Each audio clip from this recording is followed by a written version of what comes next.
نحمدہ و نصلی علی رسولہ الکریم، اما بعد فاعوذ باللہ من الشیطان الرجیم، بسم اللہ الرحمن الرحیم۔ نفسانی خواہشات اور عبادت و ریاضت۔ اسلام انسان کو یہ تعلیم دیتا ہے کہ وہ اپنے نفس کو اللہ تعالیٰ کی اطاعت کا تابع بنائے، نہ کہ اپنی خواہشات کا غلام بنا لے۔ قرآن و سنت میں بار بار اس بات پر تاکیداً زور دیا گیا ہے کہ کامیابی اس شخص کی ہے جو اپنے نفس کا محاسبہ کرے، خواہشات کو شریعت کے تابع رکھے اور صبر و استقامت کے ساتھ نیکی پر قائم رہے۔ قیامت کی تیاری اور محاسبہ نفس۔ ارشاد باری تعالیٰ ہے، اے انسان، تو نفس کی خواہش پورا کرنے میں لگا ہے اور وہ تجھے برباد کرنے میں لگا ہے۔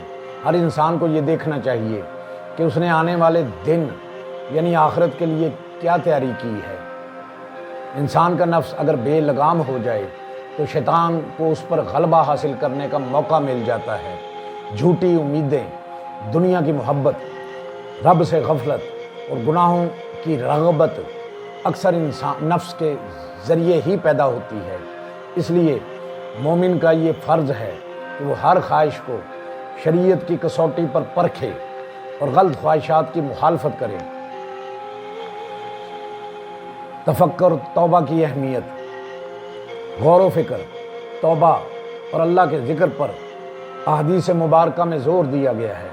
انسان جب اپنے ماضی کے اعمال پر سنجیدگی سے غور کرتا ہے تو اسے اپنی کوتاہیوں کا احساس ہوتا ہے اور زندگی کے فضول ضائع ہونے پہ وہ شرمسار ہوتا ہے اور وہ اصلاح کی طرف مائل ہوتا ہے۔ اس لیے اہل علم نے محاسبہ نفس کو روحانی ترقی کا ایک اہم ذریعہ قرار دیا ہے۔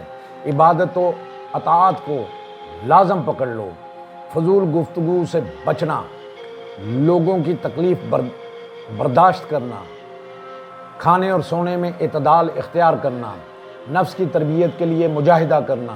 اسلام میں ریاضت کا مطلب اپنے نفس کی اصلاح اور نظم و ضبط ہے، نہ کہ اپنے جسم کو غیر ضروری مشقت یا نقصان پہنچانا ہے۔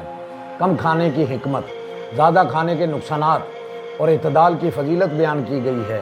احادیث مبارکہ میں کھانے میں میانہ روی اختیار کی جائے، اسراف سے بچا جائے اور عبادت و صحت دونوں کا خیال رکھا جائے۔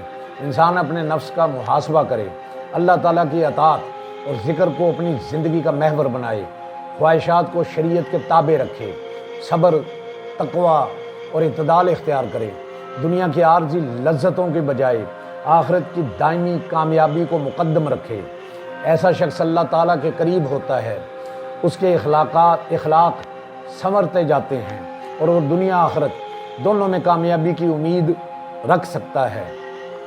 اللہ سے دعا ہے اللہ ہمیں حق بات کہنے کی، سننے کی اور اس پر عمل کرنے کی توفیق عطا فرمائے۔ آمین بجاہ نبی الکریم الامین، وآخر دعواہم ان الحمد للہ رب العالمین۔